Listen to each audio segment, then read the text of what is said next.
तसं शेतकऱ्याला मदतीचा हात देत आहे आणि एकनाथ शिंदे साहेब हे शेतकऱ्यांच्या पाठीशी आहे असा विश्वास देखील देत आहे। आज कशा पद्धतीची मदत करताय आणि दिवाळी कशी घडवून?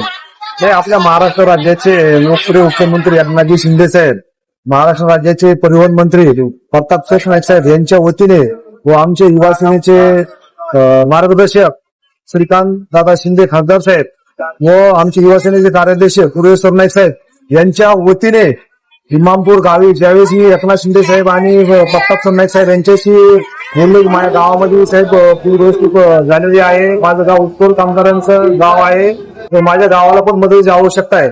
तर पुढल्या क्षणाचा न विलंब करता एकनाथ शिंदे साहेब आणि प्रताप नाईक साहेब यांनी स्पष्टपणे सांगितले की तू तुझ्या पहिले गावाकडे जा आणि सगळ्या लोकांना तू किट वाटप कर। आता माझ्या गावामध्ये बरेचसे ऊसतोड कामगार आहेत, शेतकरी बांधव आहेत आणि शेतकरी बांधवासाठी आपण अन्नधान्याची किट, पूरग्रस्तांसाठी अन्नधान्याची किट आणि ऊसतोड कामगारांसाठी दिलेले आहे।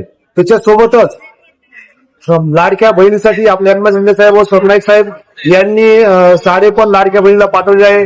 लाडक्या भावांसाठी टावेल, टोपी आणि गमजा पण दिलेला आहे आणि लहान बच्चे कंपनीसाठी एकनाथ शिंदे साहेब आणि सरनाईक साहेब यांचे बाचे म्हणून किंवा मामा म्हणून त्यांनी त्या बाच्यांसाठी फटाके पण पाठवून दिलेले आहेत।